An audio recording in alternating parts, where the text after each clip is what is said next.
to have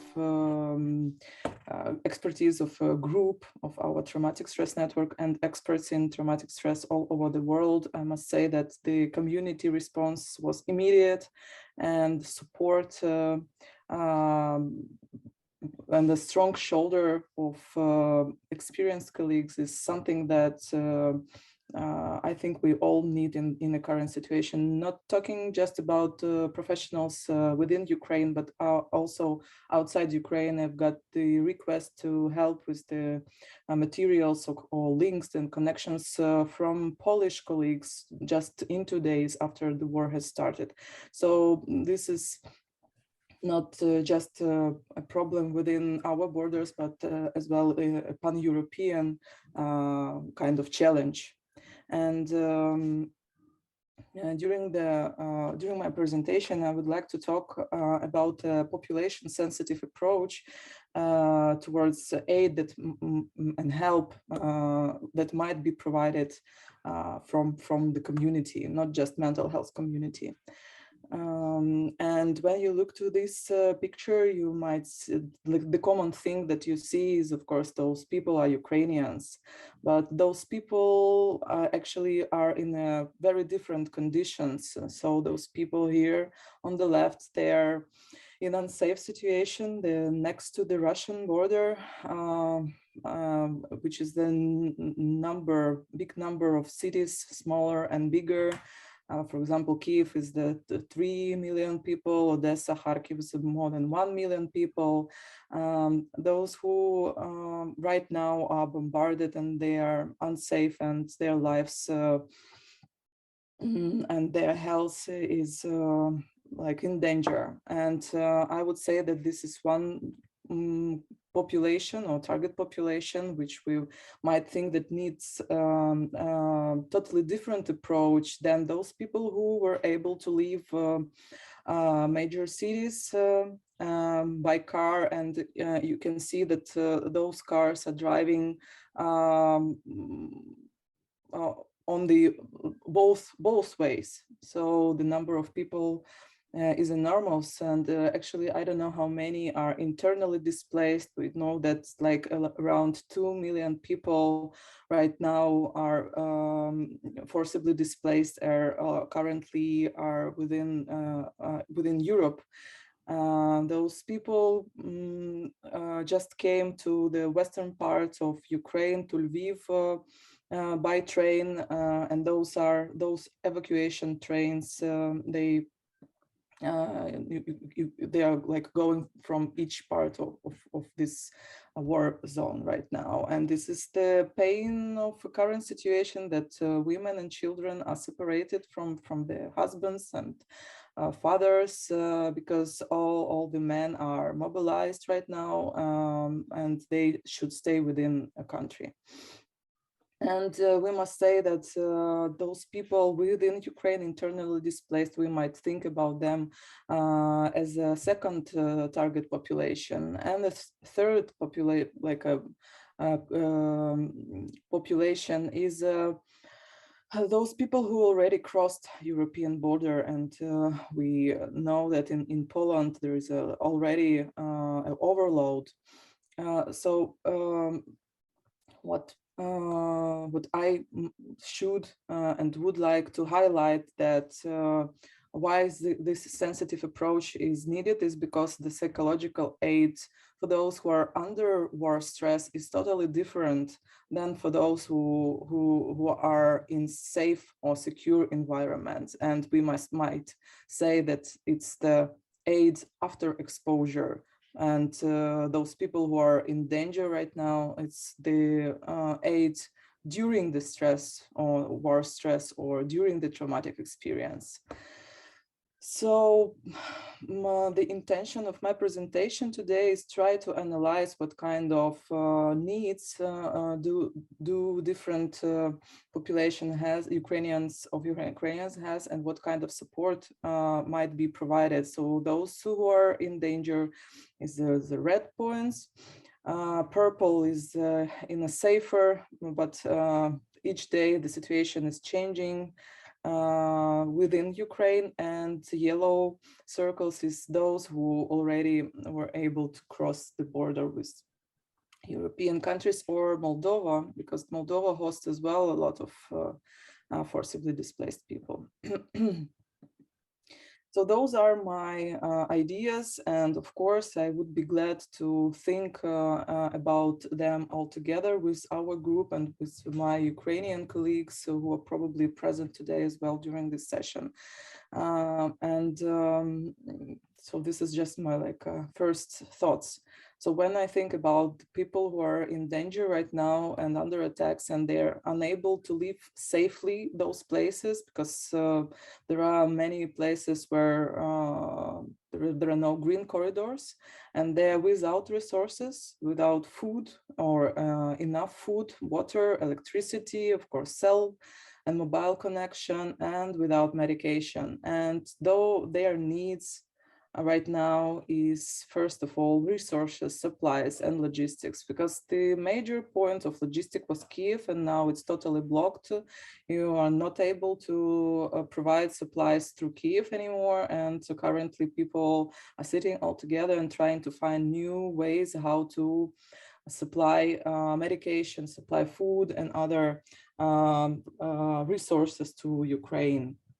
And if you know any funds or organization willing to help with medication and equipment, medical equipment, so please drop me a line by email. I will see it on the last slide, and I will try to connect you. I will connect you with those people who are in charge of providing medication to Ukraine, because the problem is that right now we have medication within hospitals, but the outpatient system doesn't work at all, because pharmacies do not get the medication, and it's a problem because major part of our patients cannot find just a simple stuff for themselves, and for the chronic patients it's kind of a problem right now. And what can be done from the position of mental health? It's just the optimization of survival. And Eric Shalev provided me with the very supportive information that he is working on. He was working and currently working on what are the tasks of this aid, which aims to support survival. And it's, of course, not the treatment of effects of the stress. It's not the first task. The first task is to help with adjustment to the new reality, which may take into account the needs of individuals and the capabilities of the environment, which is, of course, is limited right now, with the support of the client's stress and effectiveness, and with taking into account the indicators of coping efficiency. I really look forward to hearing Professor Eric Shalev's presentation on he's just provided his extended response towards the war in Ukraine with advices on the optimization of survival, and hope we will have him as a speaker during the next meeting. So these were the reality of people who are in danger. The next population is those who are internally displaced, and an enormous amount of people traveled through the east of Ukraine towards west, and people on the west are right now they all involved in a volunteer working, like providing places to stay, food, and basic stuff. And that's what their needs, current needs right now. It's employment and it's medication, so just basic things. And the same about the needs, the first two options is still the same, but what can be done and what probably might be done is the active monitoring of those whose behavior start deviating from their normal behavior. And you can imagine how many, it's millions of people. And of course, it's very hard to establish this kind of system based on the human resources. And so the task is to provide some digital interventions or digital tools that might monitor the phenotype of behavior of those people. And then we might provide them the target help.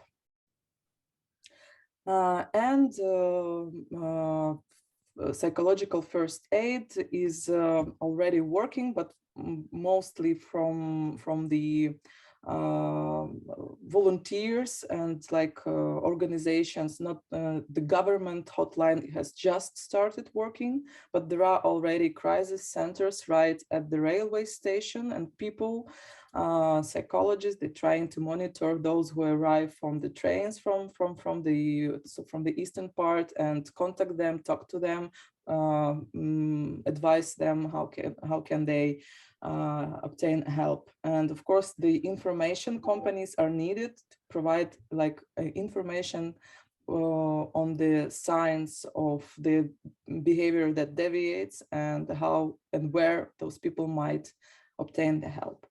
And because we know that not 100% will need first psychological aid, though there are vulnerable population and those who are at major risk, and we need to have a connection with those people in order to provide them the best assistance we can.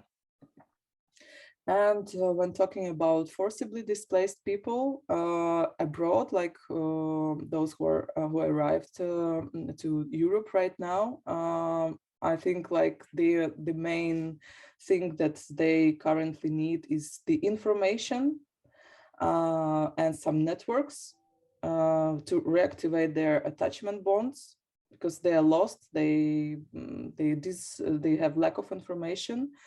And those clear messages need to be provided to them. Of course, they need some place to stay as well, employment and assessment of their medical condition. For sure, the number of those people as well is critical, millions, and it will be more. So this kind of approach as a digital monitoring, I think, is very on our agenda. And those people as well need information where should they go and where they might get help, and will this help be in their language or maybe some kind of tools translated to Ukrainian or Russian, which may support those people and give them such instructions. And just an idea that the majority of people currently are within traumatic experience, and some of them are just just cross the border and might feel themselves more or less safe, but with the enormous amount of uncertainty about the future. As I already told, colleagues, European colleagues already approached us and were asking for guidance, like what are the best options they have, how they might help to forcibly displaced Ukrainians. And lucky we have an answer, because as Eric already mentioned, with the group of experts all over the world. 4 years ago, we met in Odessa. It's very symbolically that we were sitting all together and thinking on what should be the response of mental health community and society in general right after a terror attack. And we were trying to elaborate a kind of guideline, time-sensitive guideline, and we succeed. In 2020, we published a book, and with wisdom of Professor Zohar, we immediately started working on the web guideline. And like 6 months ago, we were able to provide mobile applications available both for App Store and Google Play. And what kind of application is it? So I will show you briefly the metrics of the guideline. So first of all, it has a color code. You will see on the screen, you will see the instructions colored in green, yellow, and red. So green instructions are those who are who has empirical evidence. Yellow one is the clinical knowledge, and the red one, what is not recommended. The matrix has 3 dimensions. First one is the timeline. So what one should and should not do right after a traumatic experience, a traumatic event, and within the first 6 hours, 12 hours, first day, first week, and first month. The second dimension is the type of intervention, which could be individual or community. And you will see in this guideline psychological, pharmacological, and sleep regulation interventions, and as well community interventions. And as well, we have recommendations for media and social media on how to cover news after such kind of traumatic events. And the third dimension is the population, and we have recommendations for adults, for military and first responders, and for children. And something which should be elaborated right now, and this is like a call, is to add another timeline, which is under stress, because the recommendations would differ. This is an example of psychological interventions within the first 6 hours for adults. And you will see here not concrete examples, but the guidelines for the professionals on what should be done. It's for example, source of support and communication with significant others, like a safety and basic needs, and recommendations against psychological debriefing or emotional debriefing groups. Again, those interventions are recommended after traumatic event. But I can see within European professional community already a discussion. Are those interventions which are not recommended after exposure to stress, are they the same not recommended during the stress? Or let's say alcohol or benzo or debriefing or group support. So this is something to discuss. And what we have as well we're able to do is to establish a chatbot, not for a mental health professional, but for end user, for a patients. This is a chatbot for first psychological aid for those who are in danger, and as well who are like more safe, feel themselves more safe. And this chatbot, we've launched it second day when the war has started, and it was possible only because of my PhD student, Sofia Lahutina, who is present here, because it was a part of her PhD, and we were preparing this chatbot 3 months in advance. We've met Eric within ECNP Congress, and he helped us to elaborate this idea, and the script was ready, so we were ready to start implementing it immediately. And the most important thing that it's available in 2 languages, Ukrainian and English, and colleagues from abroad might have a feeling, a sense, what kind of interventions as well might be provided to forcibly displaced people who are in safe environment right now. And I'm very certain about the validity of this chatbot because we've got the expertise of Marit Sibrandi and Arik Shalev, who provided their comments and their experience on how we might improve these chatbot interventions. And for those who has limited access to the internet, a chatbot is the solution. It doesn't require like a good internet connection, and it provides basic recommendations or of what may one do in order to cope with traumatic experience. It has recommendations on how to help children in stressful situation. It has recommendations with stress management and relaxations, and as well the recommendations what should not be done in a situation under stress or after exposures to stress. And the app is as well available offline, which was our target from the beginning. Thinking about those people who will have bad internet connections, and they might once downloaded, you have it in your pocket and you can search for recommendations anytime. So thank you for your attention. This is my email, so please contact me. I would be really happy to be your point of contact. And as Eric already told, so next meeting we will have on 17th of March, 8 o'clock. Thank you.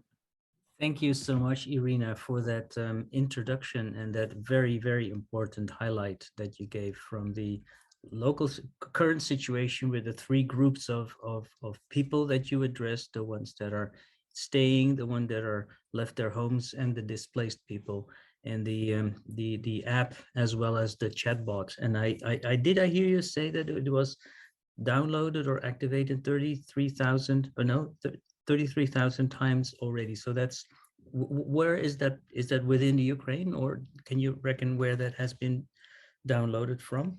So yes, it was downloaded about 30,000 times, and we are currently working on the trying to find these these statistics, and I have no information where they are currently. It's great that you provided a QR code. So I think that the attendees to this session could point their phone to the QR code and could immediately then activate their Telegram, because some people are not familiar with Telegram. Telegram is a very simple, it's like Signal and Telegram and WhatsApp is one of these messaging systems. And my experience, if I may just give you, it's very, very friendly, very easy. And it's like a buddy. It's somebody who's virtually there that advises you on what to do and what not to do. I'd like to open this to the audience. I see many people from many countries. I saw people from Georgia, from Canada, from Sweden. And I think that you also said that some people from Ukraine have joined us for this session. You could probably point who that might be or so, Iryna? I see Sophia. Uh-huh.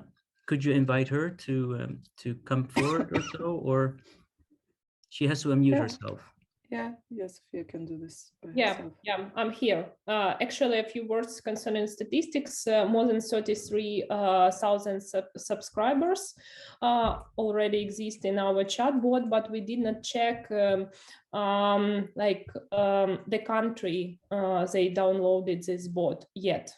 But we tried to popularize our bot in popular channels in Telegram as well as Instagram and bloggers. So every day the bot becomes more popular. And we have launched the feedback form, so people may provide their feedback. Do they feel it helpful, or not just from the perspective of the mental health, but as well as the usability of this app. Thank you. Let's open the floor for a couple of minutes before we go to the presentation of Marit. Anybody who wishes to come forward or has a question, you can raise your hand, or you can just open your mic and see. We're not that overcrowded, so please go ahead. Who may I give the floor? Yeah, thanks, Eric. If nobody else has a question, I would have one. Sure. Thank you so much, Iryna, for Victor from the Max Planck Institute in Munich. Yeah, sorry. Hey, I'm Victor. I'm leading the psychophysiology group at the Max Planck Institute of Psychiatry. Yeah, Iryna, thanks a lot for this overview. That was shocking and concise. Of course, in Germany, there are many questions about the refugees that are now coming. Would you recommend the chatbot or the first aid to terror app? And is there an Ukrainian translation? What can we provide to also look to local services that are in direct contact with refugees? I think this is as well a question to Marit, because her presentation is exactly probably will answer your question. She will give some more examples, I assume, on your question, but definitely resources we've shared might be provided to people, and we might think about adding some new instructions to a chatbot for those who are currently outside Ukraine. Yeah. And the chatbot, is it providing psychoeducation also, or is it like basically the manual, but then in a interactive format? Yes. Sorry, I didn't prepare any examples. Sure. So it's like a conversation when first it asks like, are you in a safe condition or not? And if not, it gives some advices like, please take care of you, hope you will find safe place. Do you have resources? Do you have somebody to call in? Please contact them. Are you alone, and so on. And then it asks like, are you stressed? Do you want to do something with that? And here are some exercise you might try to, if you need more, here are some advices. Here is the link to the information, which is which may help you orientate yourself where to get help, where is the safe places around you, and so on. Maybe we could invite Emily. Emily Holmes is also on the line to give some specific tweaks that you have worked with Iryna on your end. Emily, would you be able to do that? Thank you. I mean, I think that the really important work's been done already on the what on the basics, which I'm sure that Marit is going to talk about now, and it's just an amazingly impressive job by Iryna and Sophie. So thank you to both of you for that. For me, a chatbot was totally new. So for anyone else, it really is like this conversation that Iryna just explained. It's amazing. It's almost like you're talking to somebody. And I guess one of the things, and it's useful to get the group's views on this, is if there are additional things that Iryna and Sophia and colleagues feel are valuable. And so one thing we talked about in NATO was a simple tool to reduce intrusive memories. That's the one in the last week that Iryna and Sophia have been working with. And that's based on preliminary results of a trial that aren't published yet, but with work which helps somebody quite quickly get rid of intrusive memories. So that's the, Iryna, have I missed anything there? Well, maybe I could invite, thank you for saying that, Emily. Maybe I could invite somebody that you know, Iryna, who has used Telegram, somebody maybe in Ukraine who's at this call at this moment, or somebody else somewhere else who has familiarized themselves with Telegram, so they can sort of say a little bit about how it quote unquote works for them. Is that okay, Iryna? Unfortunately, I don't know whom to invite. Whom may I invite? Yeah. So I've just sent the link. Maybe somebody will volunteer. It's really intuitive, I think, once you learn it. That's what's so beautiful.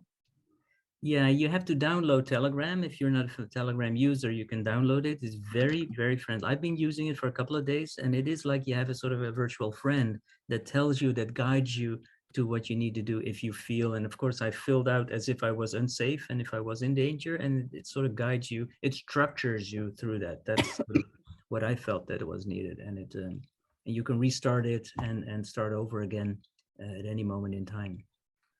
If I add, Eric, it's because it's like a friendly thing. It's giving you positive reinforcement that Iryna Sofia have written in, which makes it very user friendly. Sophia, you wanted to say something? Yeah, I just wanted to comment. Maybe colleagues are interested in why we chose Telegram bot, like in comparison with applications or online platforms. So chatbot in Telegram is free of charge, and it's quite easy to create a script very quickly, first of all. And also the next step, we are planning to make a well thought out design to help to increase user compliance. So we can update the chatbot easily because we have like a technology, and then we are adding more and more steps. And a key thing is a chatbot that a person is always involved in the process. So it's not like messages with a text or psychoeducation or any exercises. You're analyzing what you are doing right now, and it keeps a person's focus of attention. It's very important thing. And one more advantage that people in Ukraine are always using Telegram. So it's widely used in our country. And we decided to create it, first of all, in Telegram, because WhatsApp bots are not free, as I know. So next step, we're trying to implement it in other messengers.